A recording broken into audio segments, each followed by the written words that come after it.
The soil on my fingers was still damp from the morning frost when my father-in-law, Arthur, laid the eviction notice on the scarred oak dining table.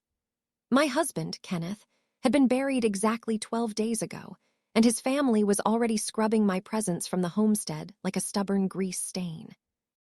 "You have until the end of the month, Maeve," Arthur said, his voice entirely devoid of the trembling grief he'd displayed at the funeral. He didn't look at my face. His eyes were fixed on the silver-framed photograph of Kenneth sitting on the sideboard. "This land has belonged to the Vance family for 3 generations. It's only right that Kenneth's brother, Vance Jr., takes over the management now. You don't belong here anymore." I looked down at my hands, the knuckles raw from years of helping Kenneth mend fences and birth calves in the dead of winter, while his family stayed warm in their suburban brick homes city-side. Behind Arthur stood his sister, Beatrice, her arms crossed tight over her chest, nodding in silent, self-righteous approval. They honestly believed they were correcting a mistake, that my 7 years of marriage to Kenneth had merely been a temporary lease on their family heritage. What they didn't know, what Kenneth and I had quietly agreed to keep to ourselves when we took over the failing property 5 years ago, was written in the county registry. "Arthur," I said quietly, the word tasting like ash in my mouth, "we put everything we had into this dirt. Kenneth died trying to save your family's legacy from foreclosure." "And we appreciate that truly," Beatrice chipped in, her tone dripping with a patronizing pity that made my stomach turn. "But a woman alone can't run a commercial cattle operation, Maeve. Be realistic. You'll be much more comfortable in a nice apartment back in the city. We're doing you a favor, saving you the embarrassment of watching it fail." They thought I was weak because I hadn't cried in front of them since the hospital machine went flat. They mistook my exhaustion for compliance. They assumed that because Kenneth carried the Vance name, he owned the ground beneath our boots. I didn't argue. I didn't scream or tear the paper. I simply reached out, took the eviction notice, and folded it neatly into halves, then quarters, pressing the creases sharp with my thumbnail. "I'll need a few weeks to sort through Kenneth's personal things," I told them, keeping my voice level, completely devoid of the tremor of rage vibrating through my ribs. "2 weeks," Arthur barked, adjusting his coat. "Vance Jr. wants to move his trailers in before the heavy rains start. Let's not make this difficult, Maeve." I watched them walk down the porch steps, their expensive leather shoes clicking loudly on the gravel, shoes that had never stepped in mud unless it was to pose for a photograph. They climbed into their clean SUV and drove away, leaving a cloud of dust that slowly settled over the front yard. I stood up, walked over to the old iron safe in the hallway, and dialed the combination. My hands were steady now. From the very bottom of the safe, beneath Kenneth's birth certificate and our marriage license, I pulled out the original deed of sale from 5 years ago. I ran my finger over the official county seal, then down to the line that specified the buyer. Kenneth's credit had been ruined by his first failed business venture with his brother. The bank wouldn't touch him. Every single cent of the down payment had come from my late grandmother's inheritance. The farm didn't belong to the Vance family. It belonged to me, completely. And as I looked out the kitchen window at the rolling green pastures, I realized I wasn't going to tell them. Not yet.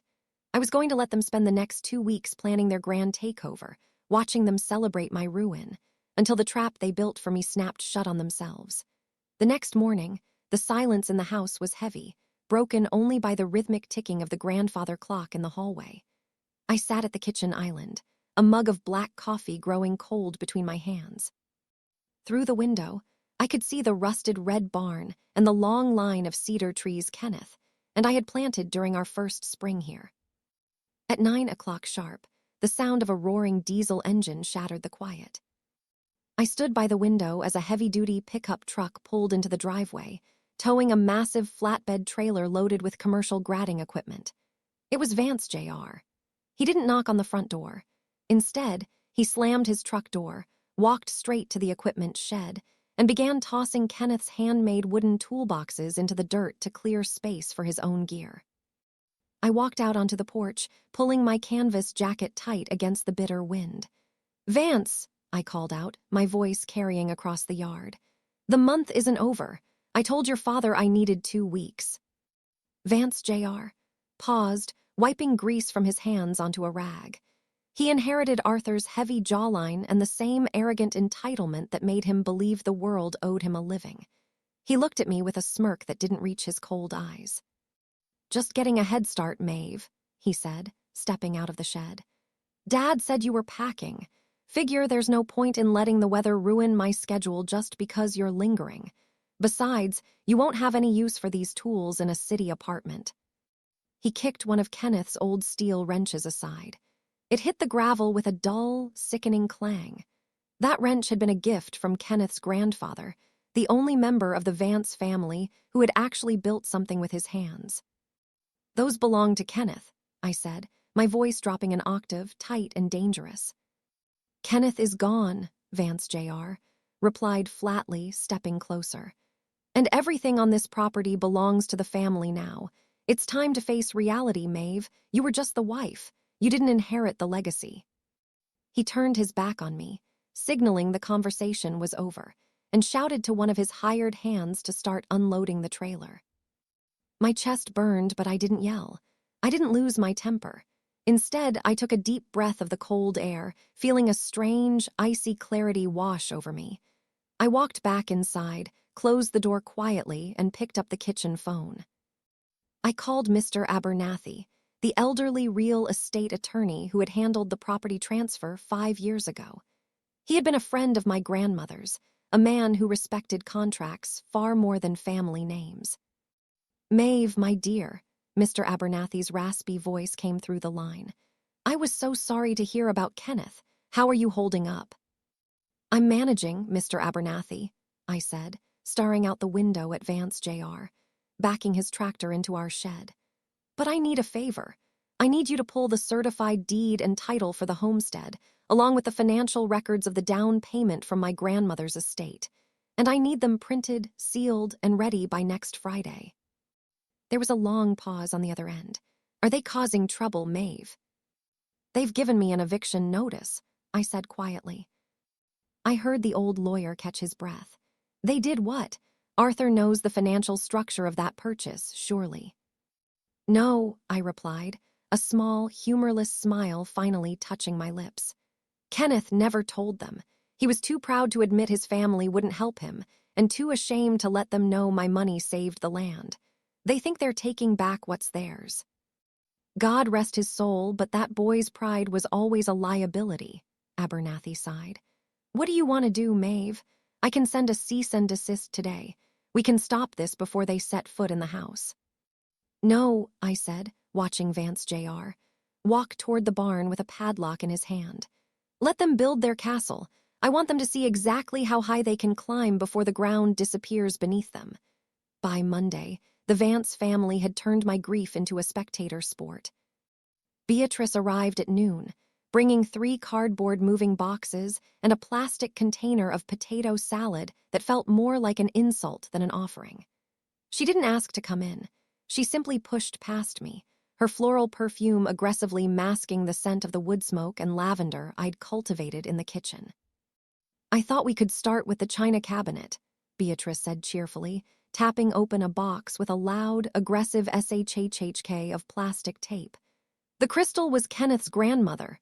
Naturally, we'll want to keep that in the immediate family, and the silver service from their anniversary." I stood by the sink, a damp dish towel wrapped around my hand. I watched her small, manicured fingers reach for the delicate porcelain cups Kenneth and I had washed together every Sunday morning. "The crystal was a wedding gift to both of us, Beatrice," I said, my voice completely devoid of inflection. Beatrice paused, a saucer hovering in her hand. She gave me a look of profound, patronizing sorrow. "Maeve, dear, let's not be greedy. You have no children. Who are you going to pass these things down to? A tiny city apartment won't have room for a formal dining set anyway. We need to think about the Vance legacy. Vance Jr., fiancée, Clara, is already talking about hosting Thanksgiving here next year." Clara, a girl who refused to visit the farm when Kenneth was alive because she didn't want the mud ruining the floorboards of her sedan. Now, she was already measuring the windows for curtains. "I see," I said softly.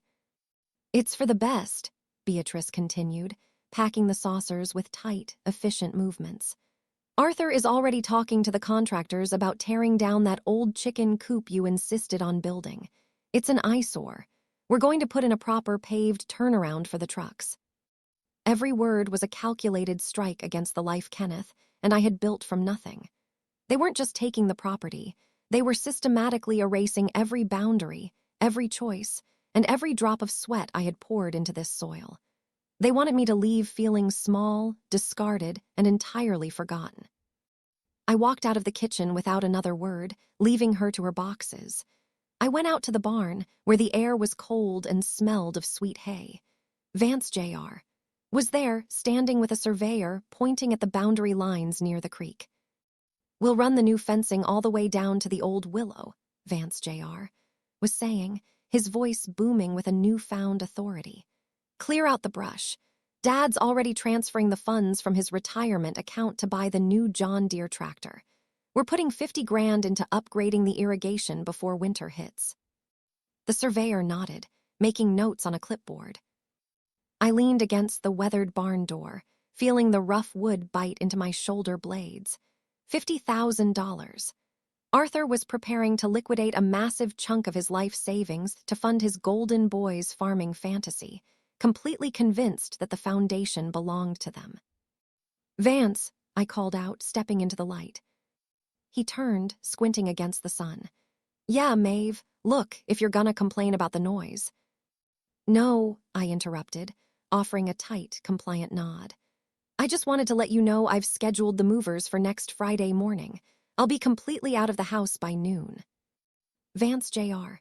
grinned, a triumphant, ugly expression.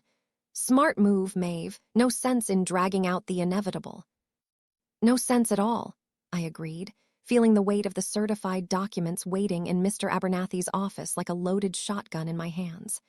"I'll leave the keys on the kitchen counter." The rest of the week passed in a blur of hollow courtesies and quiet preparation. To the rest of the world, I was the grieving, defeated widow quietly packing away her life. To my in-laws, I was a nuisance finally being managed. On Wednesday, Arthur himself came out to the farm, accompanied by a local real estate appraiser. They didn't even knock. They walked the perimeter of the house, Arthur gesturing grandly toward the wraparound porch Kenneth and I had spent 3 months rebuilding by hand. I stood on that very porch, holding a basket of freshly folded laundry, watching them. Arthur caught my eye and walked over, his expression carefully molded into one of paternal concern. "Maeve," he said, taking off his Stetson and wiping his brow. "I just want you to know there are no hard feelings. We're doing what's necessary for the Vance name. I've spoken to a property manager in town, and I'm willing to cover your first month's rent on a nice, sensible 2-bedroom over on Maple Street. Consider it a gift." A gift, a calculated handout to buy my silence and make himself feel like a benevolent patriarch while he stripped me of my home. "That's very generous of you, Arthur," I said, my voice smooth and placid. "But that won't be necessary. I've made my own arrangements." "Suit yourself," he shrugged, his eyes already drifting back to the barns. "Vance Jr. signed the contract for the new irrigation system this morning. They're dropping off the piping on Friday afternoon, and I've already transferred $45,000 into his commercial account to cover the down payment on the new machinery. We aren't wasting any time." "45,000, I repeated, letting the number hang in the crisp autumn air. "That's a massive investment." "It's an investment in our bloodline," Arthur said proudly, puffing out his chest. "Something Kenneth, unfortunately, didn't leave behind. We have to secure the future." I gripped the wicker handles of the laundry basket until my knuckles turned white, but I kept the smile on my face. "Of course, the future is very important." By Thursday evening, the house was mostly empty. Beatrice had successfully cleaned out the china, the antique rugs, and even the silver-plated light fixtures in the dining room. The rooms echoed with a hollow, ghostly sound as I walked through them. My own belongings, my clothes, my books, my grandmother's old sewing machine, and Kenneth's personal journals were safely packed into the back of my small SUV. I sat on the bare floor of what used to be our bedroom, the shadow of the bed frame stained into the old wooden floorboards. I held a manila folder in my lap, delivered to me just hours ago by Mr. Abernathy's courier. Inside were the certified copies of the deed, the title insurance, and the bank records proving that every square inch of this 120-acre property belonged exclusively to Maeve Sterling. I looked at the clock. It was 8:00 p.m. Tomorrow at noon, the entire Vance family was planning to gather here to celebrate Vance Jr.'s official takeover. They had invited the appraiser, the equipment dealer, and even a few neighboring farmers for a celebratory barbecue on my lawn. I pulled out my phone and sent a single text message to Arthur, Beatrice, and Vance Jr. The house is cleared.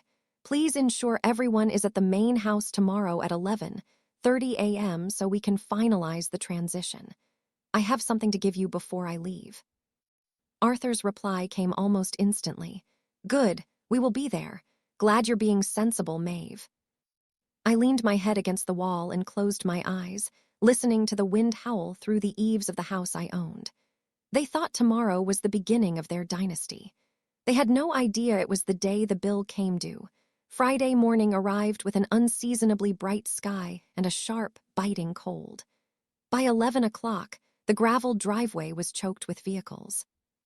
There was Arthur's polished SUV, Beatrice's sedan, and Vance Jr.'s heavy-duty truck, parked right next to a flatbed delivery vehicle loaded with gleaming green irrigation pipes.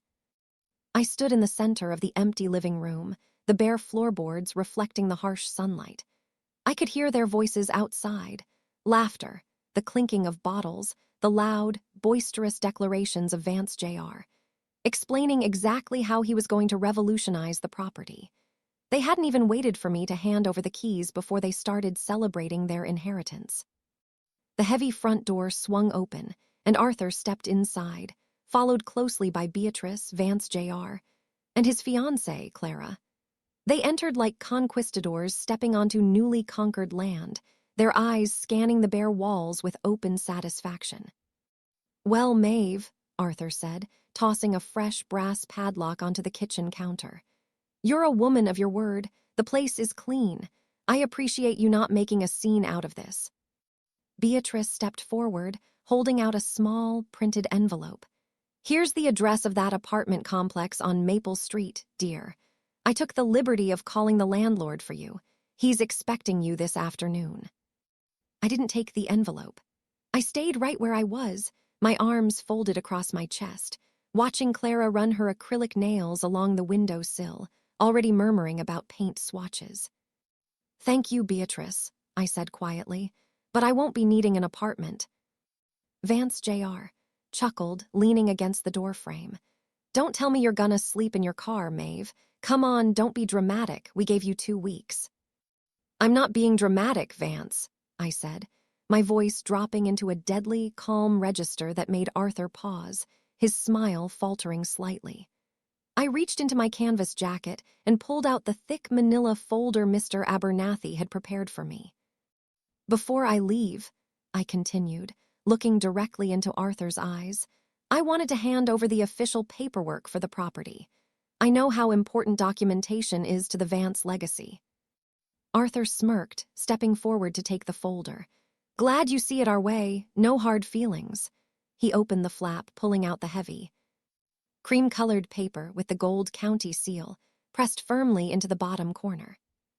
I watched his eyes scan the first few lines. I watched the smug, paternal satisfaction drain from his face, replaced by a sudden, sharp confusion. He adjusted his glasses, squinting at the text, his breath catching audibly in his throat. "What is this?" Arthur muttered, his voice losing its booming authority. "This is a copy of the original deed from 5 years ago." "Yes, it is," I said, stepping closer to the counter. "Why is your name on the buyer's line?" he asked, his head snapping up, his face pale. "Where is Kenneth's name? This says the property was purchased by Maeve Sterling, sole owner." The room went entirely silent. The laughter from outside seemed to fade into nothing as Beatrice and Vance Jr. stepped forward, their faces tightening with sudden, defensive anger. "What are you talking about, Dad?" Vance Jr., snapped, snatching the papers out of his father's hands. "Give me that, it's a mistake. Kenneth bought this place, it's the family farm." "Kenneth didn't have the credit to buy a used lawnmower, Vance," I said, my voice cutting through the room like a cold blade. "Every single dollar of the $40,000 down payment came from my grandmother's estate. The bank would only approve the mortgage if the title and deed were placed entirely and exclusively in my name." Vance Jr.'s eyes raced across the legal jargon, his fingers trembling against the paper. No, this is a lie. Kenneth wouldn't do that. He wouldn't hide this from us." "Kenneth was too proud to tell you that his wife saved his skin," I replied flatly. "And he was too smart to let you people find out, because he knew exactly what you'd do the moment he wasn't here to protect me." Silence in the room was so heavy you could hear the wind scraping a loose branch against the siding outside. Vance Jr.'s face went from an angry flush to a sickly, pale gray as he stared at the gold county seal. "This isn't legal," Beatrice hissed, her polished facade completely cracking. She grabbed the papers from her nephew, her breath coming in short, ragged gasps. "Arthur, do something. This is a scam. She manipulated Kenneth. We can contest this in court. She's a thief." "Contest what, Beatrice?" I asked, my voice remaining entirely level, almost conversational. "The fact that my inheritance paid the bank, or the fact that for 5 years I have been the sole registered owner of this land. Look at the second page. That's the title insurance. Look at the signatures. It was witnessed by a licensed notary and filed at the courthouse before we even moved our furniture in." Arthur looked like he had been struck. He didn't look at Beatrice, and he didn't look at his son. His eyes were pinned to the floorboards, his chest heaving under his heavy coat. Kenneth swore to me he had it handled," he whispered, his voice suddenly sounding like that of a very old, very broken man. "He told me the Vance name was back on the map." "The Vance name didn't pay the taxes, Arthur," I said coldly. "I did." Suddenly, Vance Jr. stepped toward me, his fists clenched at his sides, his chest puffed out in a desperate attempt to intimidate me. "I don't give a damn what some piece of paper says, Maeve. I just spent $45,000 of my dad's retirement money on an irrigation system for this farm. The delivery truck is sitting in the driveway right now. I signed contracts with the equipment suppliers." I looked past him, out the front window where the massive flatbed truck sat idly, its engine rumbling. "Then I suggest you call them and see if they have a return policy," I said. "Because none of that equipment is being unloaded on my property. And if it is, I'll have the sheriff here for trespassing before the sun goes down." "You wouldn't dare," Clara gasped, speaking for the first time, her voice high and panicked. "We're family." "Family?" I turned my gaze to her, then slowly to Beatrice, and finally to Arthur. "Family is the eviction notice you put on my dining table 12 days after my husband died. Family is trying to throw me into a rented room in town so you could steal the roof over my head. You didn't care about family when you thought I had nothing. Why should I care about yours now?" Arthur slowly lifted his head. The arrogant patriarch who had tried to buy my compliance with a month's rent was completely gone. In his place was a man realizing he had just handed his favorite son's future over to a woman he had deeply underestimated. "Maeve," Arthur said, his voice cracking, a desperate, bargaining tone creeping into his words. "Please, let's sit down. Let's talk about this. We can work out a lease. Vance Jr. can pay you rent. We can share the profits. Think of what Kenneth would want." "I am thinking of what Kenneth would want," I said, walking over to the front door and swinging it wide open, letting the freezing autumn air rush into the empty room. "And he'd want you off my land." Vance Jr. didn't move. He stood in the center of the room, his jaw tightly clamped, staring at me with a mixture of raw fury and total disbelief. His hands were stuffed deep into his pockets, but I could see them shaking. "I'm not leaving," he muttered, his voice dropping into a low, desperate growl. "You can't just throw us out like garbage, Maeve. We have 50 grand worth of commercial pipe out there. My name is on the agricultural permits for this season. You can't run this place without me, and you know it." "Watch me," I said, my voice steady and quiet as I stepped toward the kitchen counter. I picked up my phone and dialed 3 digits, holding the screen so they could all see it. My finger hovered right over the green call button. The county sheriff, Deputy Miller, was a good friend of Kenneth. He knows exactly whose name is on this deed. I can call him right now, Vance. We can let him explain the law to you in front of the delivery drivers out there. How do you think that's going to look for the Vance family name? Arthur quickly stepped between us, his hands raised in a frantic gesture of surrender. All right, just put the phone down, Maeve, please. He looked at his son, his expression a mixture of profound exhaustion and deep shame. Vance, stop, get the papers, we're leaving. Dad, no, Vance Jr. yelled, turning on his father. You're just gonna let her take everything. It's our money, that's your retirement. There is nothing to take, Vance, Arthur snapped, his voice finally breaking, revealing the hollow panic underneath. She owns it. The bank owns her. We have no legal standing here. If she calls the law, you'll be arrested for trespassing, and the equipment company will sue us for breach of contract anyway. Move your truck. It was the first time I had ever heard Arthur raise his voice to his youngest son. The golden boy looked as if he had been slapped. He glanced from his father to me, his lips curling into an ugly sneer, but the bravado was entirely drained from his posture. Beatrice was already moving toward the door, her face a rigid mask of humiliation. She didn't look at me as she passed, her heels clicking sharply against the bare wood, a stark contrast to the triumphant march she had made into my house just 20 minutes ago. Clara followed her closely, clutching her designer purse like a shield, her eyes darting nervously around the empty room as if she were afraid the walls themselves might collapse on her. Vance Jr. snatched his leather gloves off the counter, glaring at me one last time. You're a cold-hearted snake, Maeve. Kenneth would be disgusted by what you're doing. Kenneth is the one who told me to keep the deed in the safe, Vance, I replied softly, letting the truth settle into the cold air between us. He flinched, then turned on his heel and stormed out, slamming the heavy front door behind him so hard the window panes rattled in their frames. Through the glass of the front window, I watched the chaotic retreat play out on my driveway. Vance Jr. was red-faced, shouting at the flatbed delivery driver, waving his arms aggressively as he ordered him to turn the truck around. The driver looked entirely unbothered, calmly shaking his head and pointing down at a clipboard, no doubt explaining that a canceled delivery on site would still incur a massive restocking fee. Behind them, Beatrice and Clara had already locked themselves inside their sedan, their heads huddled together in frantic, angry whispers. Arthur stood by the hood of his SUV, looking smaller than I had ever seen him. He stared at the rusted red barn, then down at the gravel, before finally climbing slowly into the driver's seat. One by one, the vehicles backed out of my driveway, their tires spitting gravel against the fence line. The roaring engines gradually faded down the county road, until the only sound left was the wind whistling through the empty branches of the old oak tree in the front yard. The silence returned, but it didn't feel heavy anymore. It felt clean. I walked back into the kitchen. On the counter sat the brass padlock Vance Jr.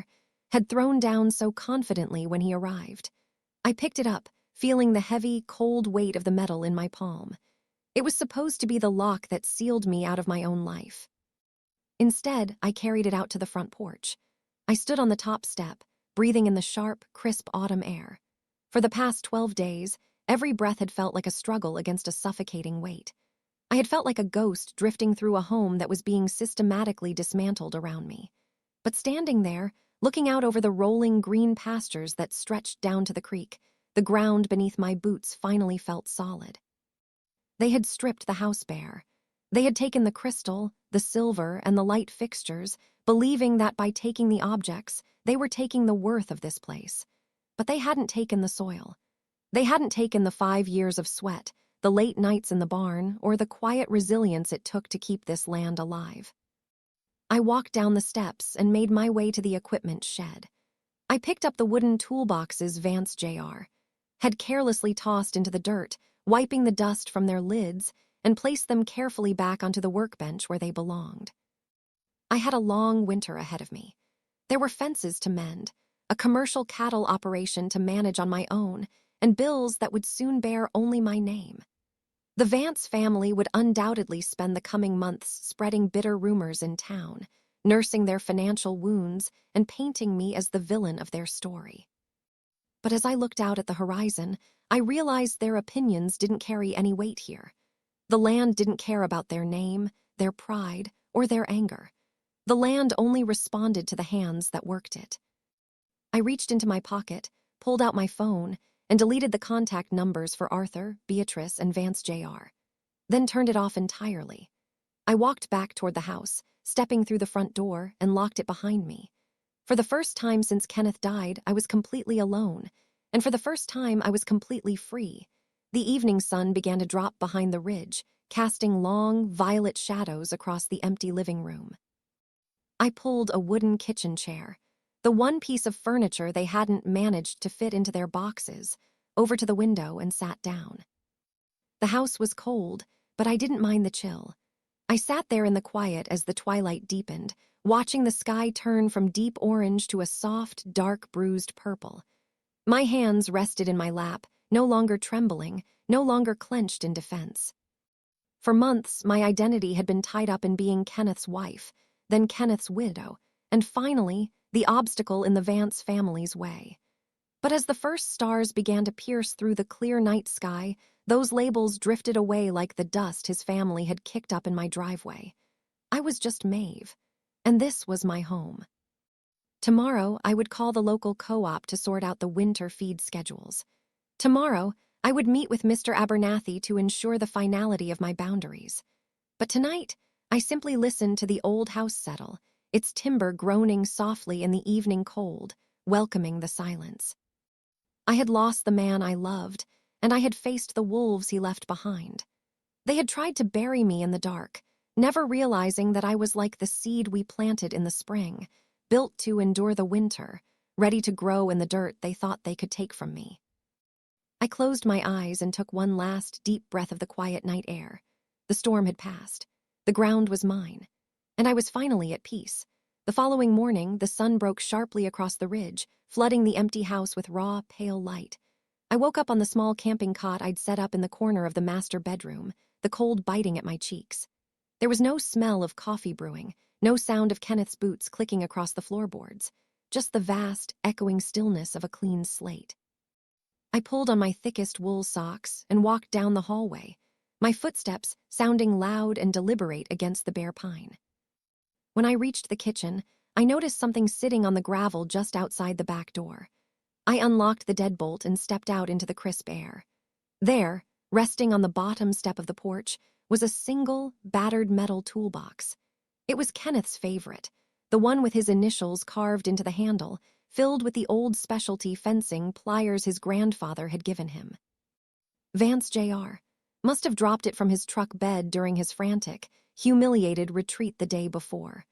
Or perhaps Arthur had quietly set it aside, a final, unspoken admission of defeat. I knelt down, my fingers tracing the rough ridges of the carved KV on the wooden handle. For a second, a familiar lump formed in my throat, a wave of the crushing grief that had threatened to swallow me whole over the last 2 weeks. But as I lifted the heavy steel box, the weight felt grounding, not suffocating. It was a tool, not a monument, and I had work to do. I carried the box inside, setting it firmly on the kitchen counter. By 9 o'clock, my phone was ringing. The screen lit up with Mr. Abernathy's name. I took a slow breath and slid the bar to answer. "Maeve, morning," the old lawyer's voice came through, sounding surprisingly bright. "I take it things went decisively yesterday. I haven't received any frantic calls from Arthur's attorneys yet, which usually means they're still licking their wounds."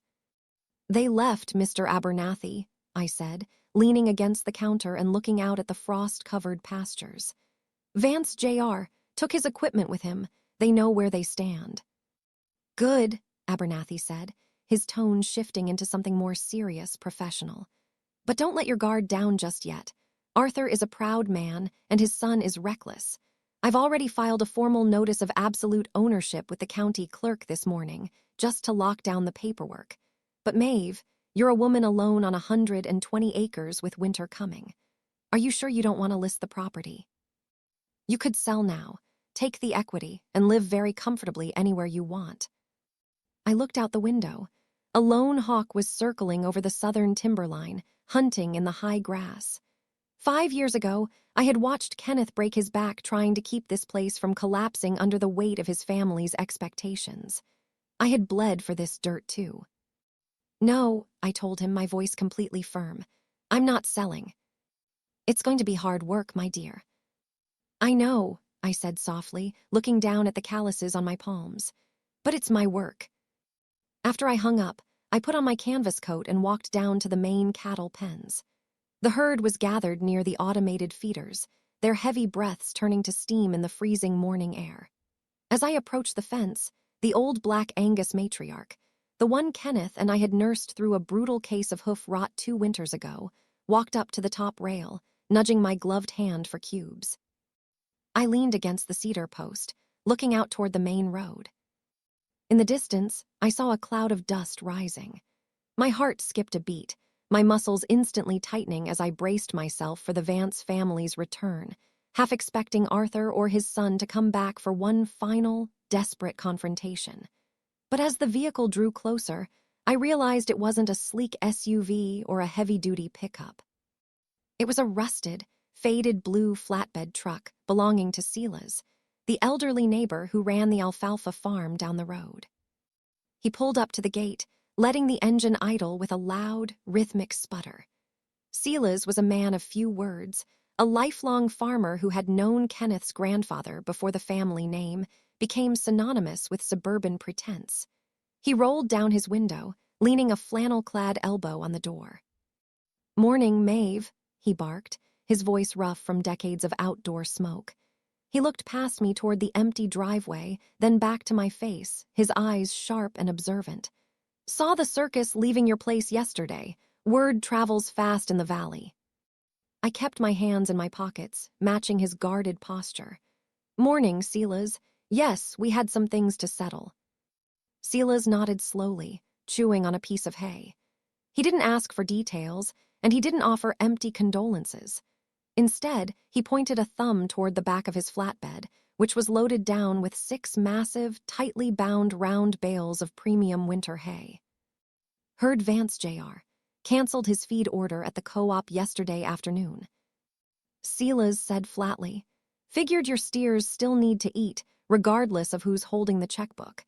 I had some extra third-cutting alfalfa sitting in the dry barn. Need a hand dropping it by the feeders." I stared at the old man, a sudden, unexpected warmth washing over me. The Vance family had spent years convincing themselves they were the royalty of this county, but they had never understood the actual currency of this valley. It wasn't about the name on the letterhead. It was about the work and the people who stood by you when the ground got hard. "I'd appreciate that, Silas," I said, my voice thick but steady. "Let me get the gate for you." As I unlatched the heavy iron chain, I realized I wasn't nearly as alone as Arthur had wanted me to think. The family had taken the furniture, but they had left me with the only thing that truly mattered: the ground beneath my feet and the respect of the people who actually belonged to it.